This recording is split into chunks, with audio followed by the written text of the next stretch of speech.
now, 50 years later, I still cringe when I see the track marks on my arms. It happened to me just the other day when I was walking to the park, glanced down, and caught a glimpse of bleached skin and tiny white scars arrayed atop the faint blue river of a vein. Then a bird soared overhead, and suddenly I remembered the Wallace Stevens poem, 13 Ways of Looking at a Blackbird. Fine, I thought. I can think of 3 ways, at least, to look at my diagnosis of hepatitis C, which I got along with the tracks from doing IV drugs in college. First, there was my way, remorse. After I was diagnosed in 2000, I kept it a secret from everyone but my family. I was so ashamed that I spent that period of my life hanging out with junkies instead of taking a junior year abroad in Paris. But over the 2 years and 3 months I spent trying to eradicate the virus, I met plenty of people who had no regrets at all. Lillian, for instance, who couldn't have been more different than me. I met her in a support group at Mount Sinai not long after I found out. She had the careless glamour of a 70s-era rock star, like Bonnie Raitt or Emmylou Harris. Tall and lanky, with whitish blonde hair and unblinking blue-gray eyes, she was on a first-name basis with the 6 best hepatologists in town. I wondered where she got the confidence when I cowered before them, intimidated by their white coats, mortified by the fact that they'd gone to medical school when I was sticking dirty needles in my veins.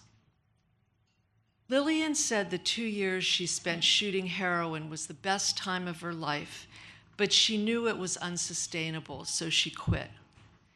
She turned her diagnosis into a crusade, organizing busloads of people to go to Albany and Washington to raise awareness of the disease and push for cheaper, better drugs.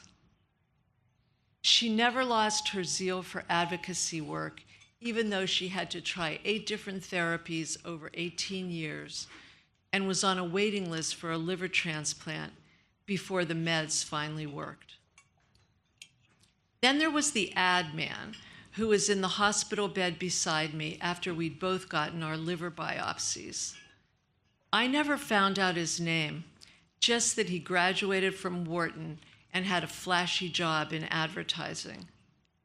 He was about my age, good-looking in a preppy sort of way, with dark hair parted on the side and bronze skin suggesting he either had parents who lived in Florida or patronized tanning salons.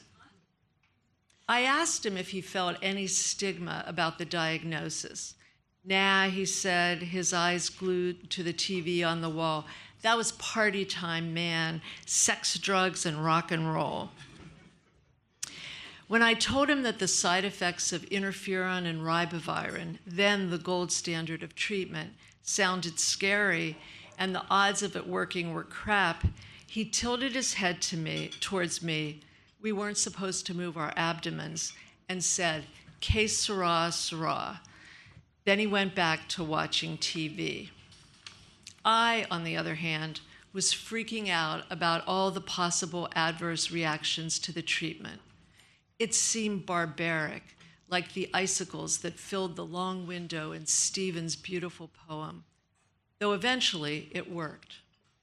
Every now and then, though, I do wonder if people would even notice the tracks anymore. It would be hard to distinguish them from all the other ravages of time. The age spots, the keratoses, the mysterious red scratches that look like I slept in a blackberry patch overnight, and the warty brown bumps. It was a far cry from the dewy skin of a hot college co-ed. So maybe there was a 4th way to look at this diagnosis. At this point, who really cares?